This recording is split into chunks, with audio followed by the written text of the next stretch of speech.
We are back talking NFL Draft 2023 in 2022. We can only say that for another week or so. Dave Syvertsen joining us from ourlads.com. Dave, how's it going? Great, Greg. How are you? I'm doing all right, all things considered. Yeah, but I do the reaction videos, and it was the first time in my life I've been watching Jet like at kickoff. I have been watching, I'd say about 35 years I was watching Jet games at kickoff. Then with the DVR and DirecTV, I'd start watching it at like 1:30, because I'd never watch the commercials. But I've never gone 12 hours after kickoff without watching a game. I went to sleep last night, didn't watch, because if I didn't do that, I would have been up till 3 o'clock in the morning. So I figured, you know what, let me get a good sleep. I'll put the reaction video on in the morning, and I'll go from there. Unfortunately, I had to sit through that garbage this morning. And I could have saved you some stress. You could have just texted me and asked me. Yeah, it is what it is. At least I wasn't at the game. So imagine being in the rain in that game. Glass half full approach right there. Yeah, I would have to watch that. But anyway, we have more bowl games to talk about. And that includes, what do we have? How many total? I think we're going to be discussing 10 today. All right. And not a lot of top players, though.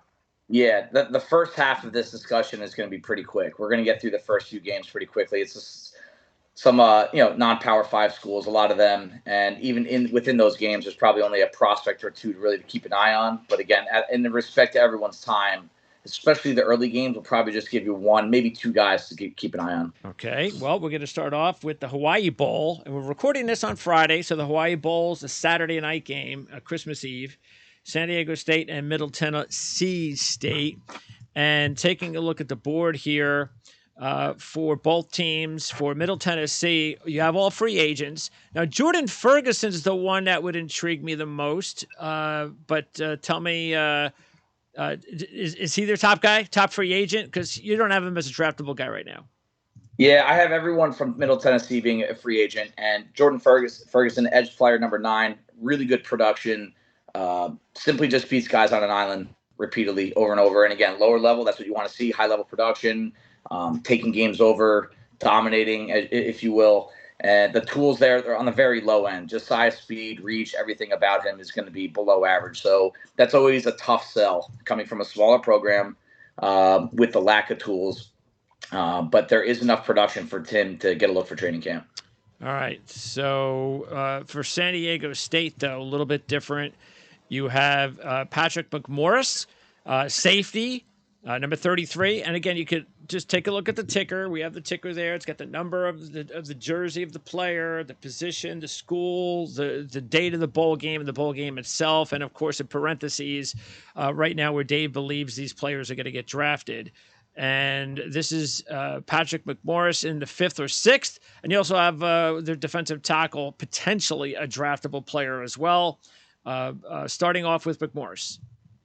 McMorris, day 3 pick, definitely a draftable. I would even put my money on the fact that he will get drafted in that round 5 to 6 area. Has special teamer written all over him just from a size and speed perspective. Good production against the pass. 5 interceptions, 14 pass breakups over the past 2 years. Need to see better tackling out of him.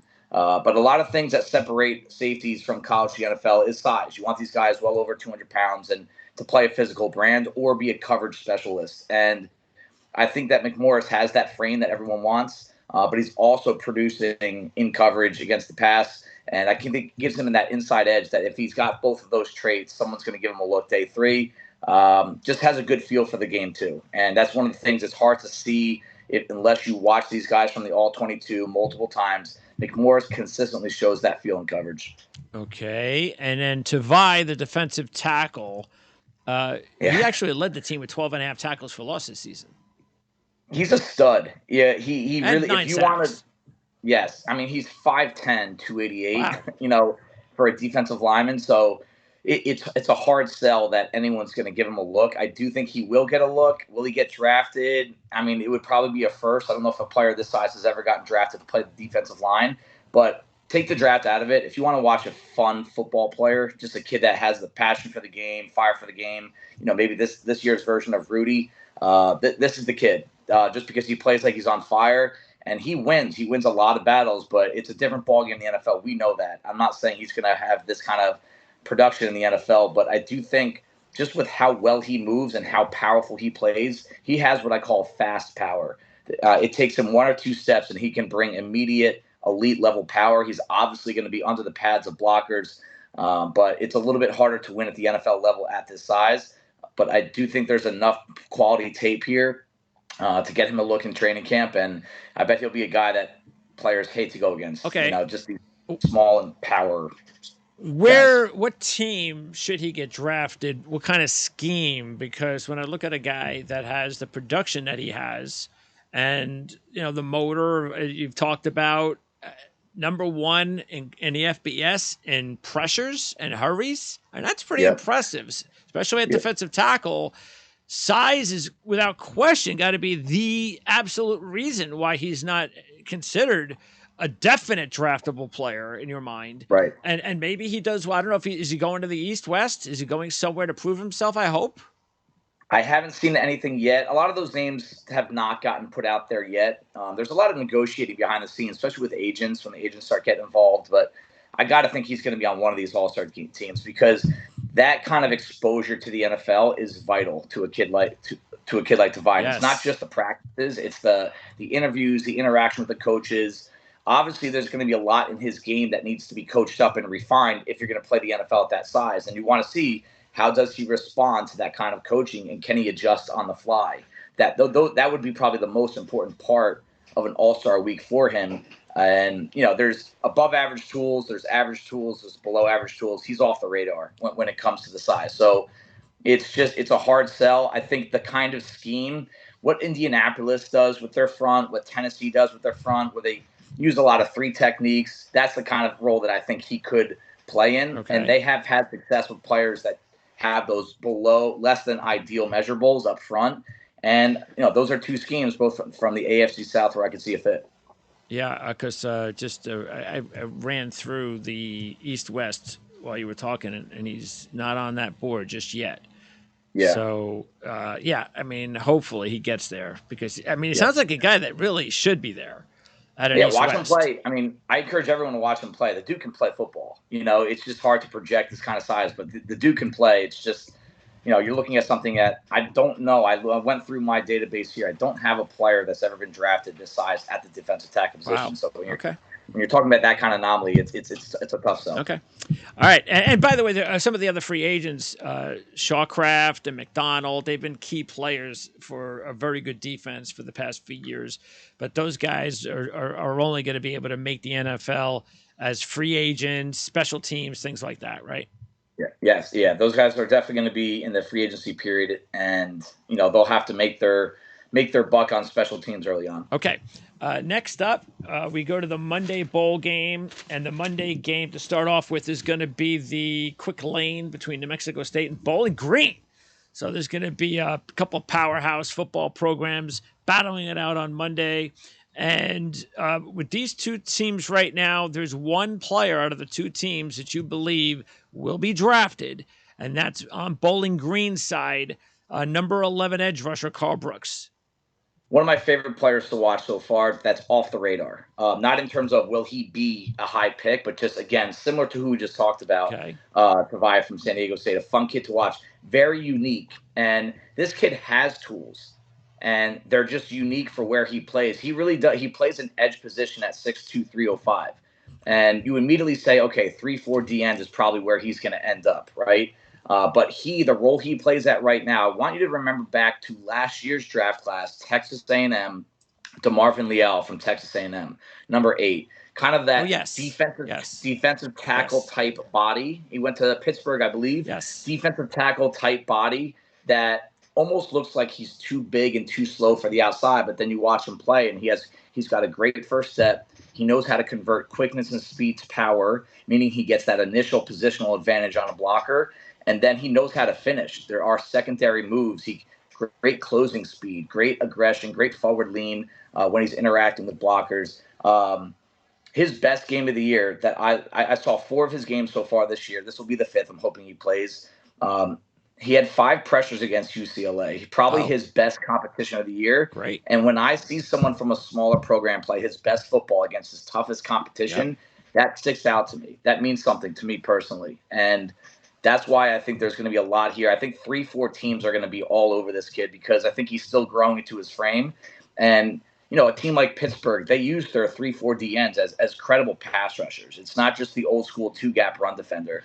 And that's where I think he's going to end up. Yeah, 20 sacks the last 2 years. You got him down for almost 100 pressures, and just 18 tackles for loss this year, 12 and a half last year. That led the team both years. So yeah, definitely it looks he's a like machine. Yeah, he's just a consistent player week to week, and I love to see that. He's not an up and down roller coaster, and I think the NFL is going to say, "Hey, we know what we're getting out of this kid." And the interesting thing, I know a lot of people, especially when we talk about the players that are going to have to take a step up in competition, and just like we mentioned with the UCLA game, I think we lose sight sometimes about, well, but then what happens when that player gets to play with really good players alongside of him, and when the opposition isn't zeroing in on just you because you're the main player on that team. So there's a lot of I can understand why people go, yeah, it's a negative. He hasn't played against the top guy. And I'm not just talking defense, just talking offense, quarterbacks, and all those positions. But it does matter on the positive side that these guys get an opportunity to play alongside the best players as well. Yeah, that's a great point. It's a great point because, especially a situation like Brooks here, he is always the focal point of the opposition. And he goes to a team, he'll get overlooked. And I actually felt this way about Highsmith when he came out of Charlotte and got drafted at Pittsburgh. And we saw him. We had him at the East-West Shrine the last year I worked with them. And that we saw it at the practice. We saw it on tape. He said when this kid gets some better players around him, he's not always double teamed and triple teamed in some cases, or getting chip blocks. You're going to see him beat one-on-one blockers, and now he's a productive player for the Pittsburgh defense. By the way, New Mexico State, their top player playing in this game to keep an eye on is Ojo. Yep, Chris Ojo, off-ball linebacker, 6'1", 220. Has lived in the backfield for the past couple of years, 27 tackles for loss over that span. He'll be a special teamer. I think the expectation of him doing any sort of impact on the outside as a pass rusher at the next level is going to kind of be slim to none. He's going to have to adjust to a bit more coverage responsibility. That takes time. A lot of guys cannot do it, even good athletes. So I think he's a practice squad type player that maybe gets onto a 53 at some point for special team purposes. And then it'll be up to him and the coaching staff over, I'd say, a 2-year span to see if he can translate to dropping back into coverage and moving fluid and also getting some size and mass. Next up on Tuesday is the Camellia Bowl between Buffalo and Georgia Southern. Top 2 players to watch. And that's because Elijah Blades has opted out for Buffalo. Not sure why. It doesn't make any sense. But it would be James Patterson, the linebacker for Buffalo, and the quarterback, the former Buffalo quarterback. So that should be interesting. Kyle Van Treese. I don't expect Van Treese. Maybe he gets lucky and he makes an NFL roster, number 3 guy, practice squad, and so forth. But Patterson is also very interesting because of all of the production that we've seen out of him the last few years. Yeah, we see linebackers from this kind of program break into the NFL as an undrafted free agent. They end up making a roster for special teams purposes. Like they get that last roster spot or 2 for that purpose. And then they end up seeing some playing time. This is the kind of player that's, week 14 for the, 6 and 10 Browns for the 6 and 7 Browns making 14 tackles in the second half. Like it's just one of those guys. He always has a nose for the ball. And will he be quick enough, fast enough? Probably not to get drafted. But there are certain linebackers, if you've watched the game long enough, there are certain guys, they just have a nose for the ball. They know where to go post-snap. They know how to avoid blockers. That's who he is. And you have to take them with a grain of salt. For every one that works, 10 don't. But I think Patterson has probably some of the best instincts of these day 3 options, free agent options. And that's what I want at linebacker. And I'll deal with a lesser set of tools if the guy knows where to go. And by the way, Dolak is a junior, and he had another linebacker for Buffalo. He had a big season. But you would expect that he'd come back again, which would be a very smart thing for him to do. We haven't heard that he's not going to return. But that's also a player maybe to keep an eye on for next season. Absolutely. Keep an eye on for next season, and maybe he's a surprise early declare. He's number 52, Dolak, and he's definitely the best player on that team for sure. Okay. And you agree, Van Treese, just nothing there except maybe he'd be lucky to make a practice squad? Yeah, I mean, you might even say he might be lucky to stick at training camp. I mean, he'll definitely be in a rookie camp somewhere. Turns 25 before camp. He's on the older side. Too many turnovers, but he does have a power arm to work with. Good size, and has some good tape against some of his best competition. The Nebraska game was something that stood out to me. But yeah, you're going to start stacking these quarterbacks. We started doing that this week, and you can't make a case for him being one of the top 20 guys. So once you start going down that path, it's a tough sell that he'll be in camp for someone for the entire time. But he's got a shot because he's a quarterback and he's got a good arm. First responder, and this is going to be on Tuesday, Memphis, Utah State. You've got Quindell Johnson as a late draftable safety for Memphis. And for Utah State, maybe running back Calvin Tyler, the Oregon State transfer, could get drafted as well. Those are your top two players in the game, correct? Correct. As far as draftable players. Yeah, Johnson, the safety, number 15 from Memphis, 10 career interceptions. That means something. Great feel. You could see it in coverage. He's got the feel. He makes great breaks on the ball. Gets out of his breaks in a heartbeat. The workout and the pre-draft process for him will be very big. I don't know if he's fast enough, and he doesn't have the size to fall back on. He's going to measure in at under 200 pounds. And again, that's usually the line that NFL teams don't want to play with. They always want these guys over that unless you have a standout trait. Calvin Tyler, stocky, short, thick, hard to bring down back, really good in between the tackles. That stems from two things: contact, balance, and vision. He presses the hole exceptionally well. He gets there, he knows where to go, and when he absorbs that first hit, he knows how to kind of just gather himself, take the hit, move forward. He's not someone that's going to go down early on early contact. Caught 13 of 16 targets in 2022. He's caught 28 of 37 targets over his career. So he hasn't had a ton of action in the passing game, but you can't say he hasn't done everything he needs to there. 5 fumbles over the past 2 years. That's a little bit of an issue. So, again, another guy that will definitely get a look in training camp. And, we see it every year. I mean, this is like all the talk in the NFL now is that you don't need to put premium resources into running back unless you're going after Bijan Robinson. You have a lot of quality running backs in the NFL that were drafted late or in the undrafted free agency period. And I think the number one trait that I look for in backs is how often do they break tackles. And Tyler's got some good metrics there. Do you have any hope that the quarterback, Seth Hennigan, can develop into a draftable quarterback?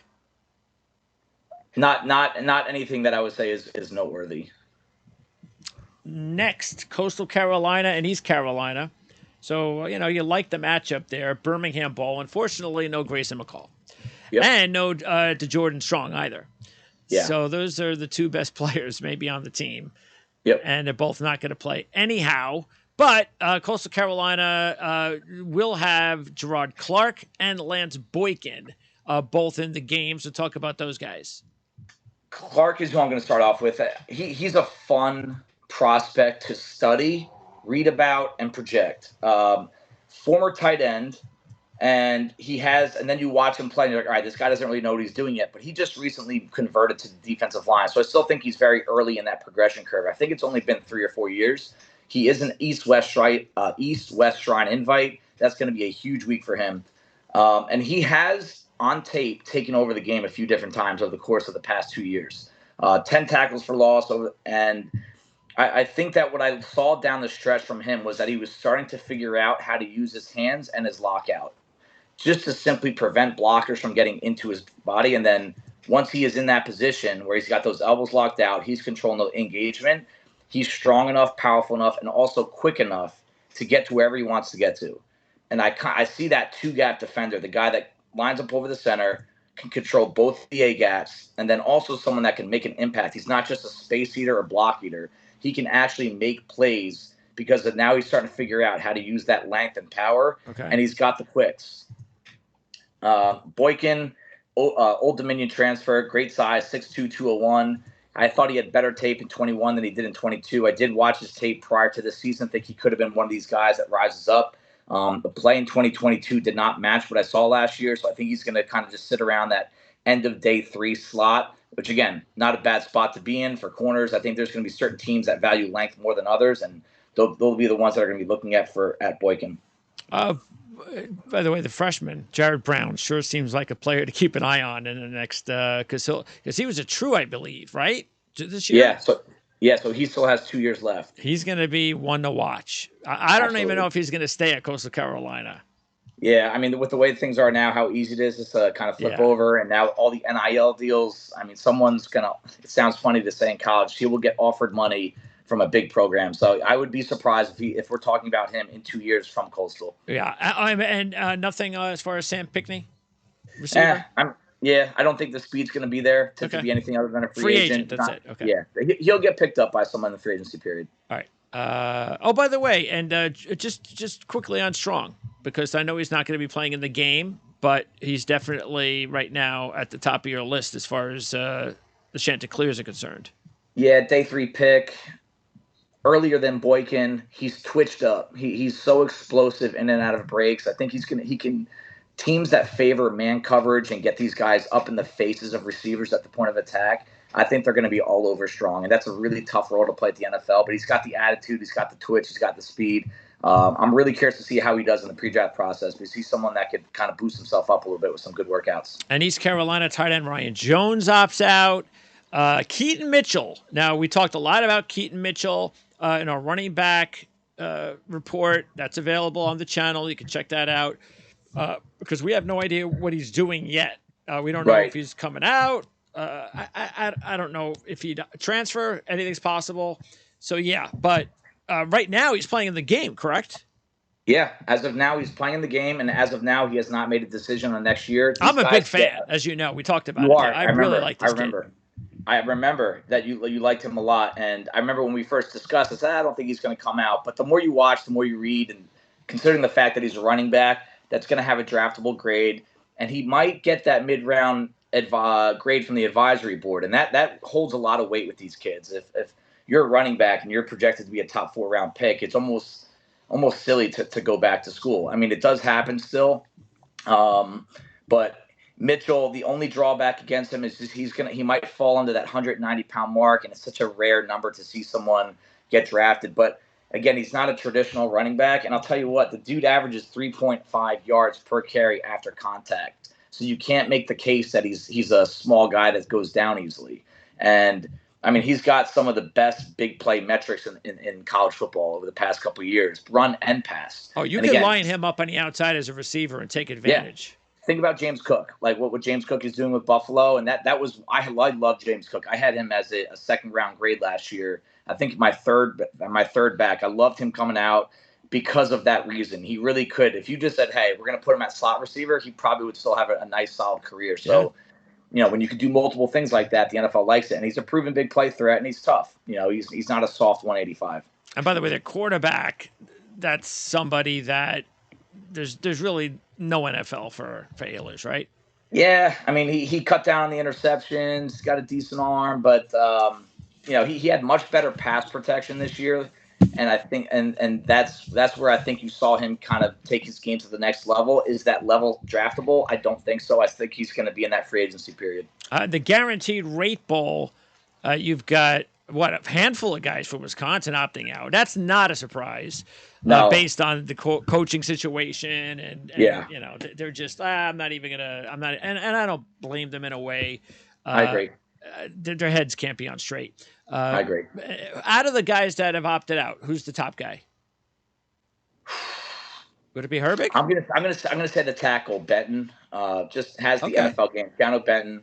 Nick Herbig is probably the most productive player. I don't know if his tools are going to be good enough to play on the outside as an every down player. He'll play, but I just don't know. There's a role that some teams play with, like the Raiders play with this scheme, the Ravens, the Buck linebacker, where your duties are usually split between an 3-4 outside rush linebacker, but when you change your front to a 4-man front, you can roll back into an off-ball linebacker, and it's a tough role to fill. And there are a lot of overpaid linebackers. Think about what Kyle Van Noy has done over his career, right? Outside linebacker in 3-4 fronts, comes off the ball in 4-3 fronts. It's a tough role to find. I've always, since day one, I've always felt like he's going to be that. He's going to fit into that position. And, we've talked about a piece that we're going to do, a recording down the road about certain roles, right? Yes. Like a hybrid safety linebacker or a safety nickel type. This is the kind of guy that there might only be a handful of them in the draft. Nick Herbig that can play that kind of role at a credible level. And that might get him drafted a little bit higher than where I'm going to have him graded. And that's where these things can get so different team to team, especially once you get out of like the top 60 to 70 picks. All right. Now, as far as the players that are playing, you have a couple of guys, Jay Shaw at corner and Malusi at running back, the Clemson transfer. But Shaw, he's really the one guy that's playing for Wisconsin in the bowl game that you believe has the best chance of being drafted. Yeah, UCLA grad transfer. I was reading a couple nights ago as I was prepping for this. It seems like he's now on the fence of playing, so this might be one of those late opt-outs. For anyone that's watching, a lot of these guys that opt out, it's the day of. So when we're recording this or when we're prepping for this, we just don't know, and they'll kind of keep that information away from the public for the sake of competitive advantage. The coaches don't want the opposition to know who's playing, who's not. Ball So game, Jay that Shaw, doesn't mean anything. Yeah. Yeah, Jay Come Shaw, on. Jay Shaw, I'm not sure if he's going to be playing, but if he does, UCLA grad transfer, 7 career interceptions, great in coverage. I think his game at the next level needs to be nickel. He played the outside. He plays the outside for Wisconsin. That's where he's played most of his career. Okay. I don't know if the long speed is there, but the short area quickness and feel for routes underneath, especially, is where he specializes, and I think that's a kind of a skill set that's made for nickel. Oklahoma State. Unfortunately, the best player, Tyler Lacey, has decided to opt out, so we won't see Tyler. Jason Taylor, the safety. What's his number, by the way? Do you have his number? I will get it for you in a sec. So Jason Taylor is what? You think he could go as high as the 6th round? Yep, and he's a guy that if he has a good workout, right, because all of these tools are there. Jason Taylor, the second, number 25. The size, and the production and coverage, the production against the pass, can play in the box, can play center field. They've moved him all over the place. If he has a good workout, he'll probably go higher than where I have him listed right now. 6 interceptions. That led the Big 12. It was second in the country. But he also is playing great in the box. 12 pressures, 6.5 tackles for loss, 2 sacks. So it's a guy that can play downhill. It's a guy that has good coverage on the back end. And you look at his frame, and you say, all right, what doesn't this kid have? It's good. He has good length, good height, good weight. He's going to be able to kind of fill the run when needed. So if he can go out there and show that his hips are nice and fluid in coverage and workouts and also run a fast 40, this could probably boost him up to the top of day 3 rather than the bottom. And Colin Oliver, he has one more year left, right, before he can become draftable? Correct. I don't have him on the list. Correct. From what you've seen out of him, does he seem like a legitimate player that has the chance to be a day 2 guy? Or what are we looking at there from what you've seen? I think, he definitely, the Big 12 defenders are always tricky to watch, right? Because it's not exactly a conference known for defensive play, right? But I also say when you do things well on defense in the Big 12 and you can play well in all that space, and I've seen NFL coaches talk about this and general managers after the draft when they take someone from the Big 12 that, hey, if you're playing fast in the Big 12 with the amount of space that you have to work with in that conference, it's a standout. And I think that's what I see out of Oliver. He has enough speed. Does he have enough size and power? But again, the NFL is always going to favor speed over power early on and say, hey, we'll develop the power in time. So, yeah, I do think that he's a player that can eventually get to the point where if I want to see him finish more. So I feel like he had a lot of pressures this past year. I don't have the exact number, but he was always in the backfield, but he never finished. And if we can see that out of him next year, he'll definitely play his way into a draft slot. Moving on to the Military Bowl on Wednesday, Central Florida and Duke. And Central Florida, really, you're looking at 3 players, maybe 4 that could go 7th round. More than likely could also be a priority free agent. You got Grable to tackle, Wilson the safety, Gamble the tight end, and also Bowser's interesting, the running back, because of his size. And you always want to take a second look at running backs late in the draft or in free agency because you never know if you're going to get the next Bam Knight, a guy that could actually give you some reps as early as his rookie season, because it's a tricky position sometimes to analyze, especially later in the draft. But who's the top guy out of that list? Grayble's the most enticing, and it's for two reasons, right? Jacksonville State transfer, goes to Central Florida, and he's a former quarterback, right? So you know that he's kind of still early in the progression curve. But I also say this: he had tape against Jermaine Johnson last year, the first round pick from the Jets from Florida State, and he beat him. He beat him. I would say, if you're going to ask me who won that battle between the two, it was Grable. So that standout tape is in the back of my head. Former quarterback that's still kind of learning the position, doesn't have a ton of experience to look back on, and he's still growing to his frame. And NFL teams are going to see that. Again, he's not Lane Johnson, but that was part of the enticement to Lane Johnson when he came out of school, was the fact that he was a former quarterback, tight end, and still just had a lot to learn and a lot to gain on his muscle mass. How big is he? In the perspective of his muscle mass? He is, I have 6'5", about 295. Wow. So he's probably still 15, 20 pounds away from being an NFL caliber size lineman. He must have been a pretty big quarterback then. Yeah. I mean, a lot of these kids, some of these kids can gain 60 pounds in 2 years. Sure. It's I can too if I want to. All right. And then for Duke, no draftable players, it looks like, at this point. I know Calhoun's been a big player for them at wide receiver, number 5. Yeah. But you have Darius Joyner maybe as their top player overall coming into the draft? Yeah, number 1. He's played really well this year, very well. If you're only going to look at the tape and not consider any of the measurables, he looks like a draftable player from that regard. So he might have played himself into a day 3 slot. I'm going to keep him in the free agency tier on my stack. Just don't know if the speed is there, and he's a little bit too one-dimensional. Downhill, doesn't move left to right very well. This will not work in the NFL. But fun player to watch too. Sometimes you want these kids on the back end that are kind of like the missile from the backside, almost like an extra linebacker. That's what I think Joyner could be. Well, I mean, the transformation for Duke this season has just been phenomenal, especially on the defensive side of the ball. So he's been a big part of that. I would say if there's one player that's been the biggest reason why they turned things around, it's on that side of the ball, it's Joyner. Next up, we have Kansas against Arkansas in the Liberty Bowl. And Lonnie Phelps, the Miami of Ohio transfer, along with Bostic, the offensive tackle, those are your top 2 guys who might sneak into the 7th round for Kansas. Yes. Phelps is a Miami of Ohio transfer, and he comes into the program right away, leads them with 7 sacks, plays really low with strong hands. That's always a good place to start if you're a pass rusher. If you have natural flexion in the ankle and knee, and you're able to get under the pads, and then you also know how to use your hands. I mean, that's something that some of the best draft picks or prospects never learn, and that's why they bust in the NFL. The fact that he has that, he's highly competitive. He has got some of that sneaky power. That's going to kind of be his calling card early on.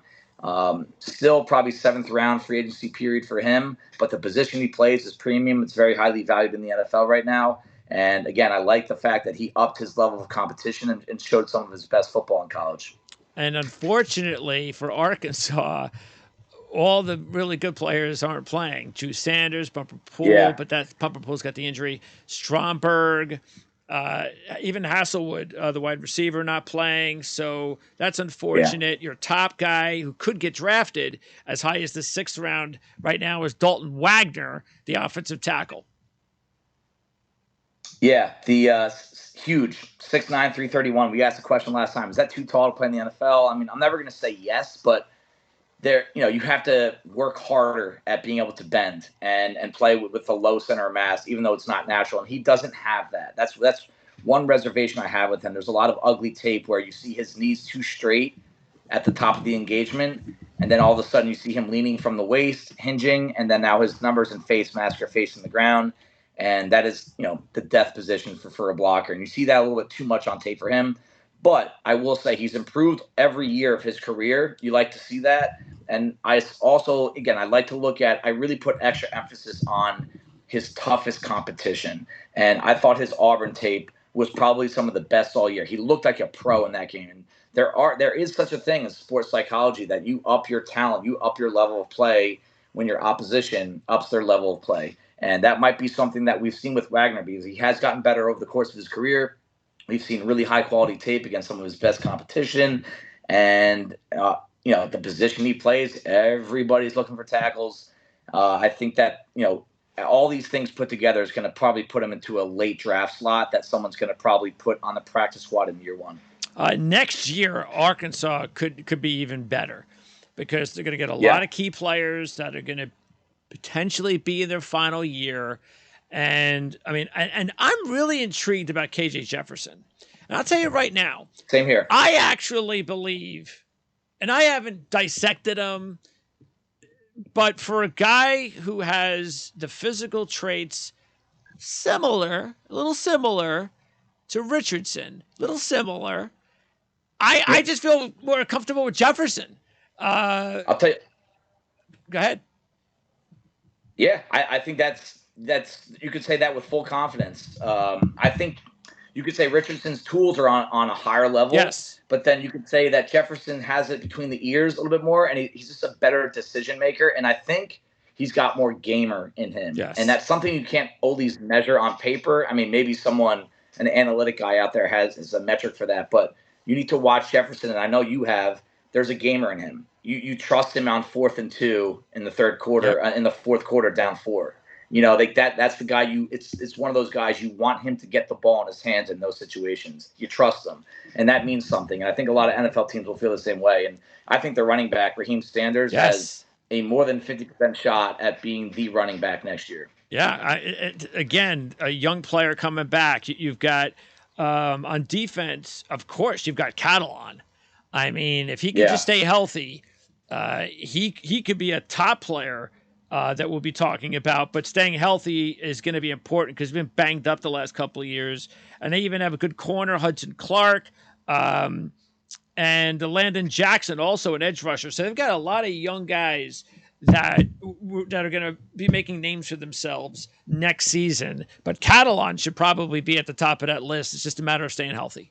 Yeah, the health and going that with his already diminutive size is going to be a big factor for him. But like you said, if he stays on the field, he's a playmaker on that back end, and that's a big part of playing safety in the NFL. And he's one of those guys that just loves physicality, but the size is making it difficult for him. Yes, maybe too much so.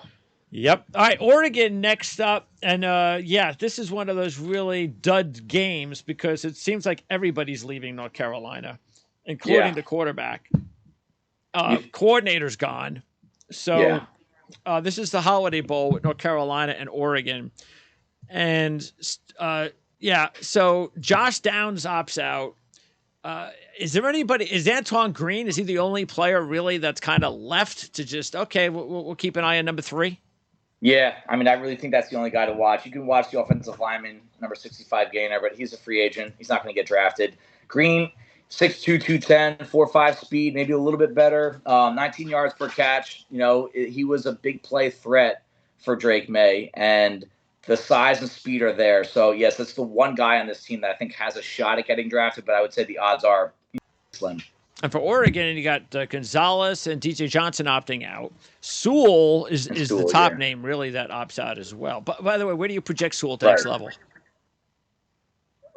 Tough. I wish we saw him make a few more plays this year. The tightness in his hips concerns me a little bit.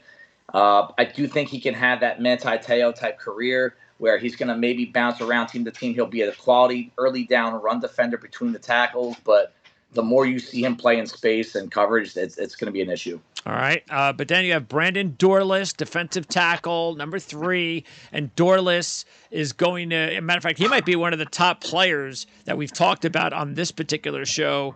And then you also have Alex Forsythe at center, who could go as high as the 5th round. And you even have TJ Bass as maybe a priority free agent. A couple of years ago, people were thinking about him as a draftable commodity. And you also have Bennett Williams at safety and Chase Cone at wide receiver. Yeah, Dorless is probably if he plays, of the guys we're talking about in this episode, he's definitely one of the top guys. Love the versatility he brings to the table. He's not a D end. He's not a D tackle. He's a hybrid inside-outside guy that can move around based on what kind of look you're putting up front. Great power to the inside. I love watching him rush the passer from the outside and attacking the inside shoulder of the tackle. And that's something that a lot of teams, some more than others, Baltimore is one of them, they get the most out of these guys. And he's a big time edge setter. This is another thing that you always need to watch when you're watching these young pass rushers and you're trying to project them to the NFL. They need to be edge setters. They don't need to be the best run defender, but they need to be able to set the edge. It's vital to run defense in the NFL, and I think he's probably one of the best in the class. The size helps him, but there's going to be a spot for him, a starting spot for him, I think, within a year or two. Forsyth, he's the top center on a lot of people. When the people that I talk to that I respect, they think he's the top guy. I just don't see it. I don't see a starting caliber player right away anyway, maybe down the road. But he's got a ton of experience. He knows where to go. And I don't trust the anchor. And that's one thing I want to see in this game. North Carolina's got a couple of quality young bodies playing in the interior for the defensive line. And I'm really looking forward to seeing, because he got tossed around Oregon State and Washington, not good tapes for him down the stretch. And I thought that he just needed to, anchor the feet a little bit better, lower the hips, and he's just going to need some time in the NFL weight room before I put him in there. Chase Cota is a guy that I've been drawn to. He's not going to be an early pick. He might not even get drafted. His father played in the NFL, defensive back, but great size. UCLA transfer, 6'4", 200, with really strong hands. Wins the contested situation a lot, which will be important for him because he can't separate. Doesn't have that short area quickness, but kind of like some of these NFL offenses now are using these oversized slot receivers in certain looks, and this is the kind of guy I see him in that kind of role. He's not a tight end, obviously, but I think he's you trust him in contested situations, and he does a lot of these little nuances the right way. And you see the NFL lineage. So we talked about this before. It helps. He just knows what to do at a higher level than some of these other guys. And Bennett Williams, the safety, number 4, great tackler. I love having a guy on the back end that is going to miss, under 10% of his tackle attempts. That's a number that I don't like to play around with too much. When I see these numbers creep up to 15, 18, 20%, it concerns me. And he's well below that. Speed and length issues, they show up on tape, especially in deep coverage. So that might be a little bit of an issue for him if you're going to rely him on the back end. He might be one of those nickel safety roles that is becoming more and more popular with having a safety on the field. Because, again, we've talked about this with the nickel defense. If it's always a corner, a lot of the times your run defense really takes a nosedive, and teams are eating that up this year. I mean, the run production in the NFL is huge, and I think that's one of the main reasons why is that there's not enough linebackers, not enough size on the field. And I think he could be that hybrid type that, gives you that extra pass defender, but doesn't give a defense that loses too much in their run defense. Well, I know that when we talk about the Jets, I already know that in my opinion, I think their top need in the draft is going to be finding a hybrid defender. It's going to be finding somebody that can be a playmaker in the middle of that defense. Yeah. Somebody that could be a safety linebacker combination in that, because CJ Mosley's just not getting it done anymore. He's a leader, but he is not a playmaker anymore. And that's why it's a tough role to find. It is. And the Jets just went their 4th straight game without a turnover. Right. They got to find somebody in the middle of that defense to cause trouble, and we know that's why that position is very important. Not just because of the multiple roles you can fill, but if you can find the right guy that could cover, that could blitz. They're hard to come by, but they are. When they're there, you got to go get them. All right, so the last team, the last game, I should say, is going to be the Texas Bowl. And this one's going to be a late night affair on Wednesday. We will be doing our next show on Tuesday, so just keep that in mind. On the 27th, our last show, bowl show, will be on the 30th, and that will include the playoffs. So we'll look forward to that. That's a big one. And then we go back, we'll catch back up on, we were doing the position rankings. We did the offensive position rankings first, so that's all available on the channel. We're going to be doing defensive position rankings following the bowl reports. And then once we do that, then we're kind of caught up. We're into early, mid to mid-January. And then we've got a whole bunch of other things that we have planned, a whole bunch of other cool creative reports. So, but that'll kind of be the move from the bowls to the first initial rankings. We're gonna have a bunch of them, and then especially because right around that time the regular season will be over. And once the regular season's over, then we start going right after those teams that did not make the postseason, and then we're going to give initial thoughts on team needs, way early team needs, because it's not even free agency hasn't come yet. And so there's a lot, but still, there's, as I just said, as a Jet fan, as fans of our teams, we already kind of know what we need for next season to improve. So we're going to do that, and we'll also make those available, by the way, on the depth charts. Can't wait to do that as well. Because so this way, you go to New York Jet. If you're a fan of the Jets, you go to their page, you scroll down, and you'll see a nice little report on some of the needs and things of that nature. So we're really working hard on creative ways to get you all this information at your fingertips. Of course, not only on this show, but at ourlads.com most of all. Okay. The last game, Dave, Mississippi and Texas Tech. And Mississippi, Jonathan Mingo. He so far he's playing, and so is Jack Evans. So keep our fingers crossed for that, because these two, I know I just said with Dorless, but these two guys are clearly the top two talented players that we've talked about today that will be playing in the bowl games. Jonathan. Yeah, I mean, I'm crossing my fingers, and it sounds like even some of the stuff that they're saying, it sounds like they want to play and they're going to play. So we'll see. But Mingo, 6'1", 220, Ole Miss receiver that can probably run in the low 4.4s.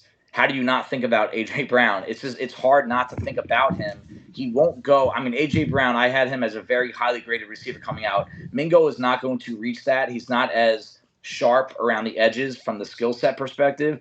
But when you're looking at body type and tools – and the ability to run the vertical routes and get over the top of coverage, take a screen pass and take it to the house, outrun defenders in space, make guys miss, run through arm tackles. This is what Mingo's game is, and that's what Brown's game was early in his career, and I think he refined it as he got later into his career and ends up being a first-round pick. But Mingo, it would not surprise me right now if someone from the future came and told me he was a top 50 pick. He has a shot at going that high, and you want to see him kind of clean up some of the route running and even some of the ball skills. Even though his drop rate is really low, I still want to see some better ball skills. I don't want to see him bring the ball into his body as often as he does, but he tracks the ball over his shoulder exceptionally well. And again, he's just 220-pound guy that runs a 4.4 and can play the game at a high level in the SEC. I mean, how do you not like that? Now this is going to be an interesting, because look, anytime you talk to analysts, you always want to develop, a relationship that you hope will be long, and you don't always want to trust everything they say initially, and you want to, and then, this is what they say, and then you find out later on were they accurate or not. Now, Neil McCready, who does a really good job covering Ole Miss football, I talked to him about some of the draftable players on the last show with him. This was, I think, around the time there was a talk about whether or not coach would leave, and I forget the other reasons we spoke at the time. I think it was around that time because they were playing some big games, and so we were going to have that talk anyway. Yeah. He indicated, and look, he said, I'm not a scout. I'm not a top guy, but for what he says, the one thing that he thinks that Mingo needs to do better is speed. So he doesn't believe Mingo is going to run the 40 time that he needs to run, and that will be interesting. Okay, because we don't know. Sometimes that's the case. We think, okay, maybe this is what he ran in high school. This is what it looks like he's going to run, but we don't know. We don't know what he's going to run. So I'm going to be intrigued because, like you said, if he runs a 4.4 with everything else, including his physicality and so forth, yeah, top 50 guy, why not? But I think that is going to be the trick. Is he going to run fast enough based on what I've heard from some guys like McCready, and say what you're thinking you're expecting him to run could be the difference? Probably will be the difference. I think yes, it probably will be the difference. Absolutely. Because again, like I said, you're with this frame, if you're in the 4.4s or anything near there, the low 4.4s, you immediately are going to get put on the radar, especially if you have this production in the SEC. On my game notes, I say, just taking it verbatim, he has enough juice to be a downfield threat. Size, speed, ball tracking are all on the plus side. And this is just, again, I don't have a verified 40 on him. I have a projected 4.49 from someone I trust, but still, you're going to have to see what he actually runs. But I agree with you, Greg. In the combine or at pro day, if he doesn't run at the combine, which is also becoming a thing now, he'll probably be one of those top 5 guys I want to see run the 40. It's gonna sway him. It could sway a guy like this a good half a round or a full round. And another thing that we don't always have access to is a lot of these programs now are using GPS data. How many miles per hour are they running in practice? And there are some guys, and Mingo might be one of them, where I think he might run fast. He might play faster than he times, whether it's adrenaline, whether it's situation based, or he can simply run well with pads on, which, we've seen some guys can't do that. But I've never watched Ole Miss and thought that, man, I just wish this guy was a little faster. Sure. It might, sometimes the eyes can play tricks on you because of his frame. He's just a big, thick dude with a lot of force. And I'll tell you what, A.J. Brown, again, higher level player than Mingo, but, I think there's some similar feel. You don't realize how fast this guy is until you're actually in person with him. Yeah, I think the actual notes I put down was physical, good route runner, but not very fast. So we'll see. Okay. All right. Next, I love it. Yeah, that's what I'm saying. And like I said, McCready said, I'm not a scout. And I appreciate that, and I don't ask them to be scouts, but they're around these guys. They watch almost every play, so even though they're not scouts, they have to offer something that absolutely they see that is not just data driven or what's his height, all that stuff. It's important to get a feel for what an analyst says about a player that they watch all the time and they're around all the time, interviews, things of that nature. So one thing more thing about that might be occurring here. I can't speak for him, but he might not be the most sudden, quick change of direction guy. And sometimes that can give you that feeling that he's not a fast player, right? I mean, 220 pounds, cutting in and out, trying to make a 90-degree turn left and right. It might take an extra step or two to get that momentum to stop and change direction. So that might be part of his speed issue. Like, if you want to bring up workouts, which I'm not a huge fan of, but maybe his 3-cone shuttle times won't be great, but maybe the 40 will be there. We'll see. All right. And by the way, I also have notes on our next player, Broker. So very good run blocker and a versatile blocker.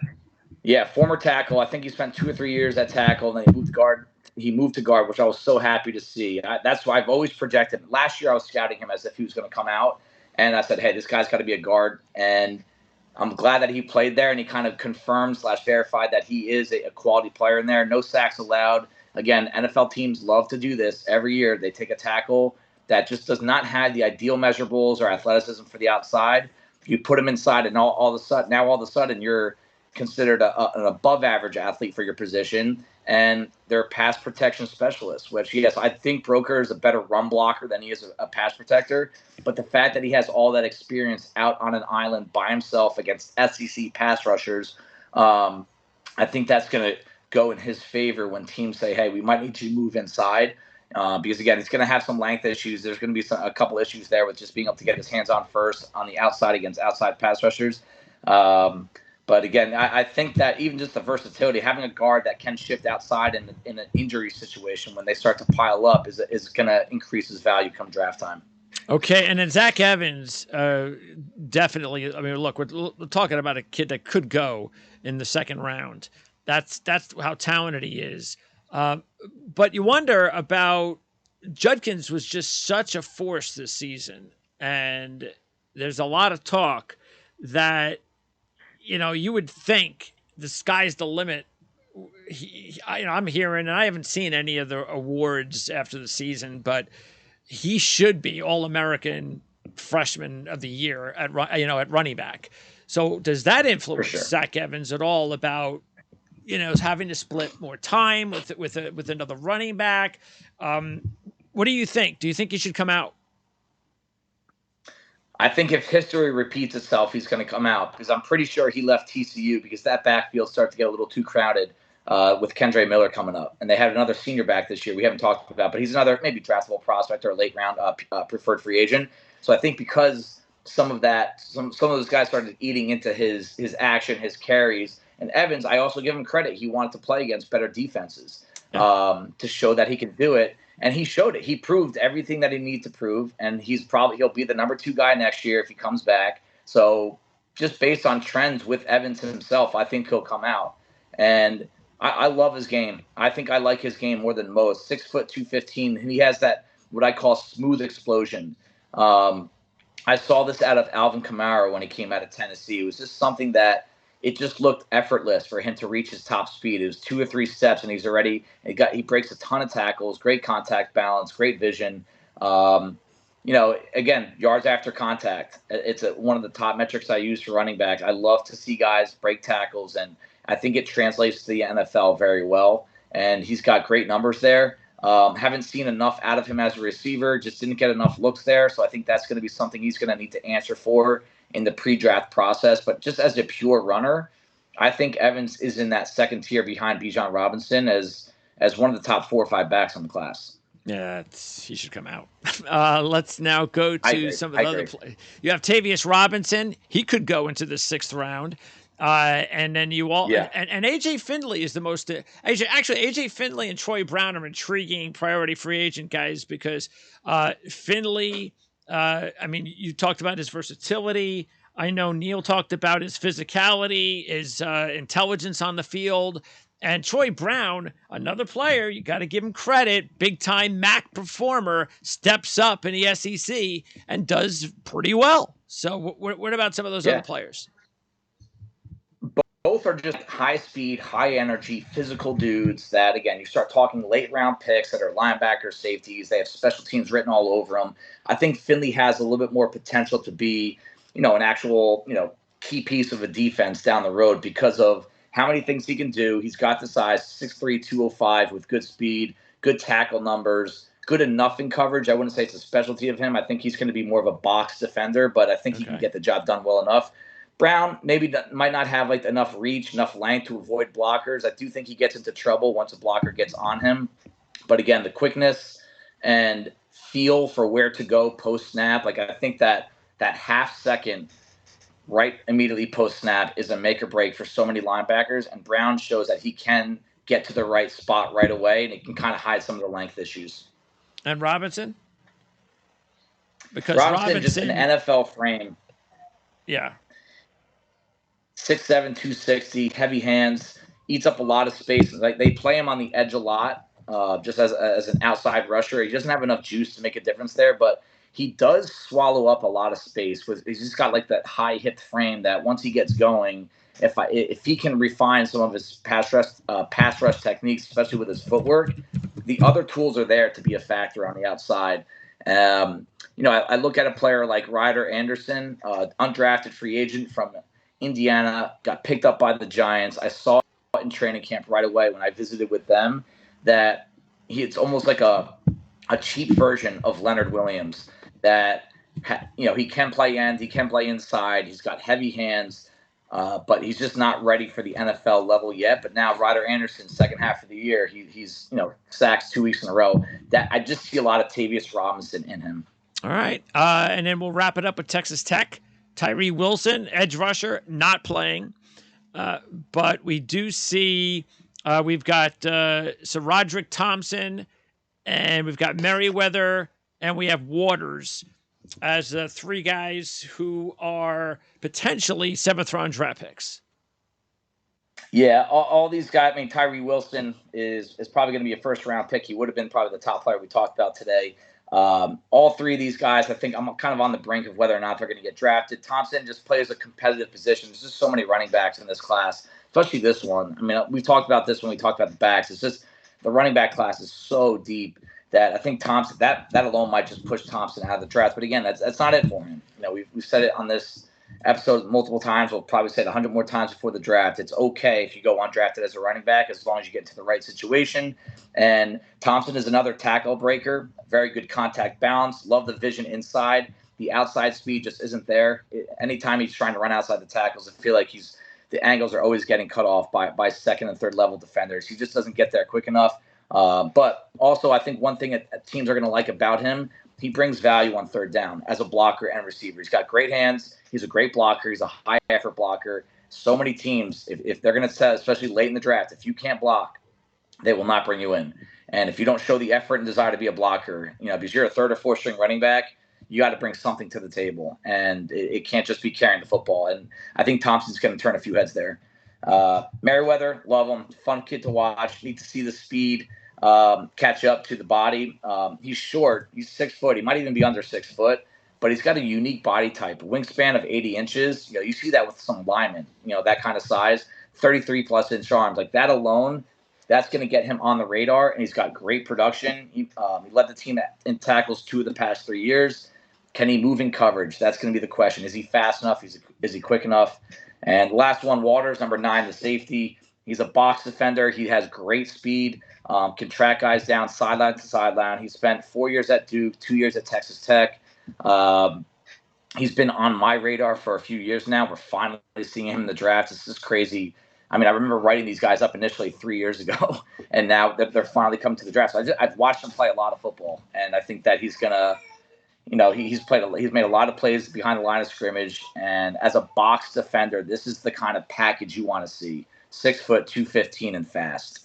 He's a guy that you also want if you're looking for guys that you can trust that can blitz. Yes, blitzing, special teams, playing downhill. That's Waters' specialty.